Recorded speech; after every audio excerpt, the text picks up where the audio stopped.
എല്ലാം ഈ അപ്പമ്മ കാരണമാണെന്ന് ചിലപ്പോൾ പറയാൻ തോന്നുന്നു.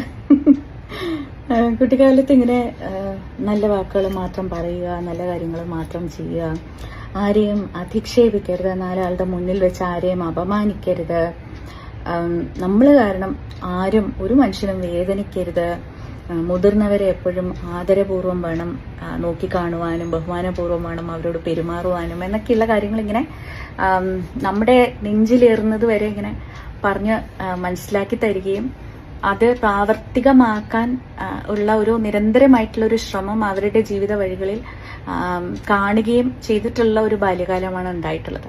അതുകൊണ്ട് തന്നെ ഇപ്പോഴും ആത്മാർത്ഥമായി അത് പ്രാവർത്തികമാക്കാൻ ഇക്കാലത്തോളം ഞാൻ ശ്രമിക്കുന്നുണ്ട് എന്ന് തന്നെയാണ് എൻ്റെ വിശ്വാസം. നമ്മൾ ആരും എല്ലാം തികഞ്ഞവരല്ല, നിറഞ്ഞവരല്ല. നമുക്ക് ചുറ്റുമുള്ള വ്യക്തികളിൽ എല്ലാവരിലും നന്മയുടെ വെളിച്ചമുണ്ടാകും. നമുക്കില്ലാത്ത അല്ലെങ്കിൽ നമുക്ക് പഠിക്കാവുന്ന ഒരുപാട് ഗുണങ്ങൾ അവരിലൊക്കെ ഉണ്ടായിരിക്കും. അതൊക്കെ കണ്ടെത്തുക എന്ന് പറയുന്നത് അത്ര വലിയ കാര്യമൊന്നുമല്ല, അത്ര പ്രയാസകരമായ കാര്യമൊന്നുമല്ല.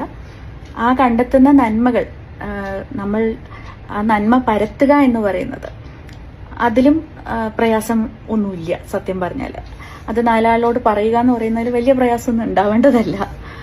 പക്ഷേ ഈ കഴിഞ്ഞ ഒരു 1.5 വർഷമായിട്ട് ഒരുപക്ഷെ ഏറ്റവും രൂക്ഷമായിട്ടുള്ള വാക്കുകളിലുള്ള വിമർശനവും അല്ലെങ്കിൽ കൈപ്പേറിയ ചില പ്രതികരണങ്ങളും ഒക്കെ എനിക്ക് ഏറ്റുവാങ്ങേണ്ടി വന്നിട്ടുള്ളത് എന്തിനാണെന്നോ, ഞാൻ എൻ്റെ അനുഭവത്തിലൂടെ, ഉത്തമ ബോധ്യത്തിൽ, എൻ്റെ കാഴ്ചപ്പാടിലൂടെ ചില മനുഷ്യരിൽ ഞാൻ കണ്ടെത്തിയ നന്മ എന്താണ്, അവരിലെ ഗുണം എന്താണ് എന്നുള്ളത് ഞാൻ ലോകത്തിനോട് വിളിച്ചു പറഞ്ഞു എന്നുള്ള ഒറ്റ കാരണം കൊണ്ടാണ്.